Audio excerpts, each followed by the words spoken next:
Belgium. And we were actually flying against these aircraft that we had prepared to fly and fight in real terms with for many years, and it's just amazing how the world moves forward. And now they're firmly allied within NATO, and perhaps ironically taking part in the Baltic air policing mission that we mentioned earlier. These ex-Russian aircraft, Russian-built aircraft, now being used as part of NATO's air defences in an area where tensions relating to Russia have been somewhat rising of late.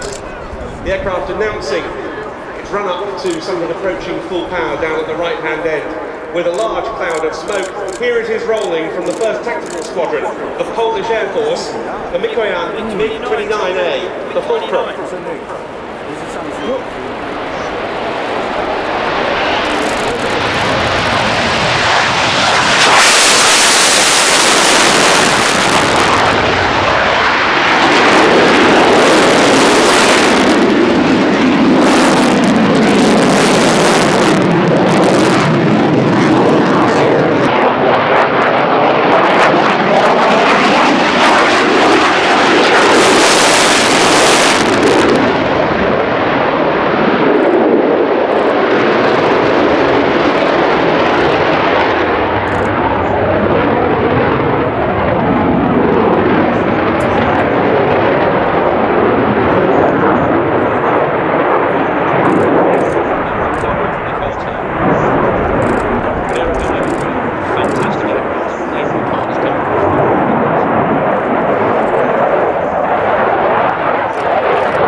The smoke you see coming out the back is not smoke generator, it's actually as a result of incomplete carbonisation of the fuel from the engines. Clearly, once the additional temperature meters there, something disappears. So very easy to see when the aircraft is in meltdown or after meltdown.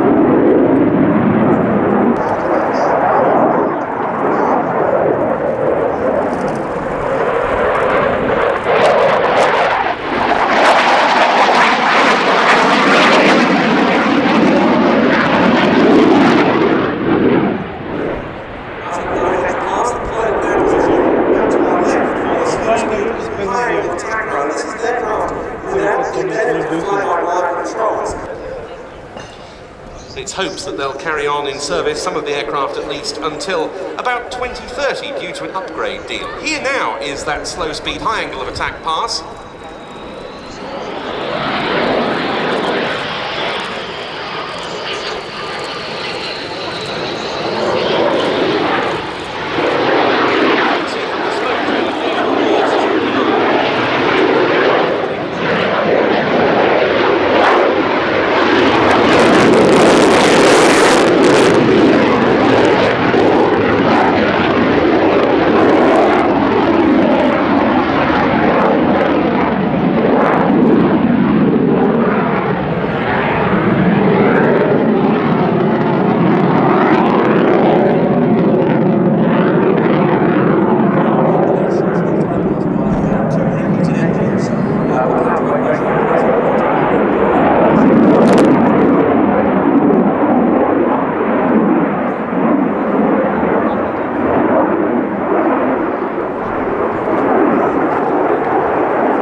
A few years ago, it used to be the case that newly fledged Polish combat pilots would have to have had some prior experience of other Soviet-built jets from the Polish infantry, like the Sukhoi Su-22 fitter, which is still in service, ISIS.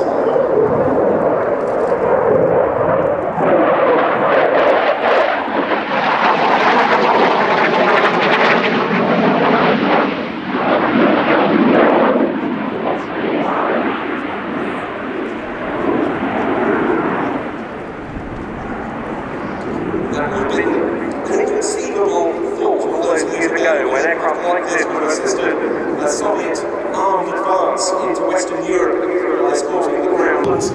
Small remaining Warsaw Pact era combat aircraft types in service. It's still a very useful aeroplane for the Air Arm. More than impressive performance here at this being pass.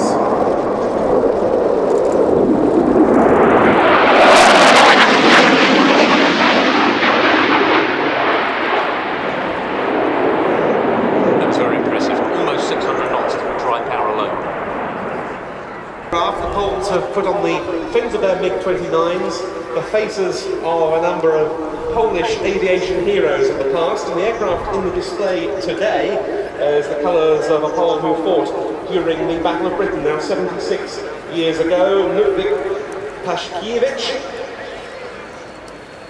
who was killed in the crash of a Hawker Hurricane in 1940 during his participation in the battle. There's the test on the MiG-29 as it rolls out.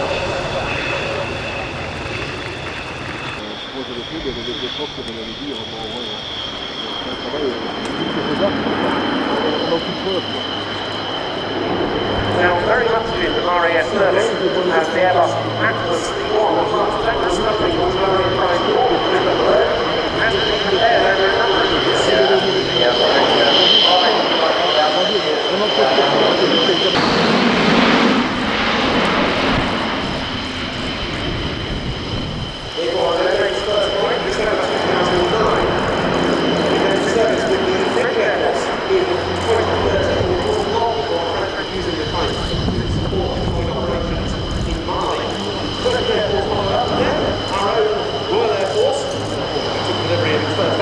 In November 2014, and they'll carry on arriving at Brize Norton until the last of them is accepted in 2021.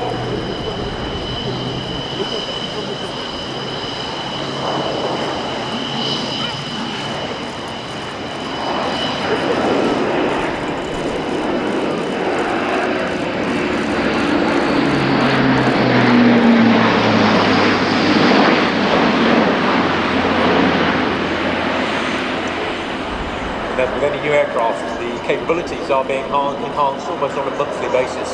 In RF service with 70 Squadron, we've just approved medical evacuation.